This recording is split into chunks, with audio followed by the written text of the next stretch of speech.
MLC కవితపై ప్రభుత్వ whip ఆది శ్రీనివాస్ విమర్శల వర్షం కురిపించారు.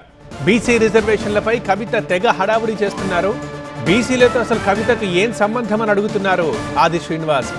బీఆర్ఎస్ అధికారంలో ఉన్నప్పుడు బీసీలను ఎందుకు పట్టించుకోలేదు, ఇప్పుడు ఎందుకు మాట్లాడుతున్నారు అని అడుగుతున్నారు ఆది.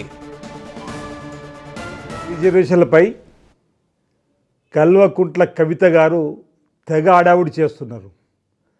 అసలు బీసీలకు మీకేం సంబంధం అనే సూటిగా ఒక ప్రశ్నను వేస్తూ బీసీల పైన కపట ప్రేమ, మొసలి కన్నీరు కార్చే కార్యక్రమం తప్ప అసలు మీ ప్రభుత్వ హయాంలో బీసీలకు మీరు చేసింది ఏంటి అనే మాట ఈ సందర్భంగా అడుగుతూ, మీ ప్రభుత్వ హయాంలో బీసీ కార్పొరేషన్తో పాటు అనేక కార్పొరేషన్ నిర్వీర్యం చేసి బీసీలపై లేని ప్రేమను ఒలగబోస్తూ ఎంబీసీ కార్పొరేషన్ ఏర్పాటు చేసినరే.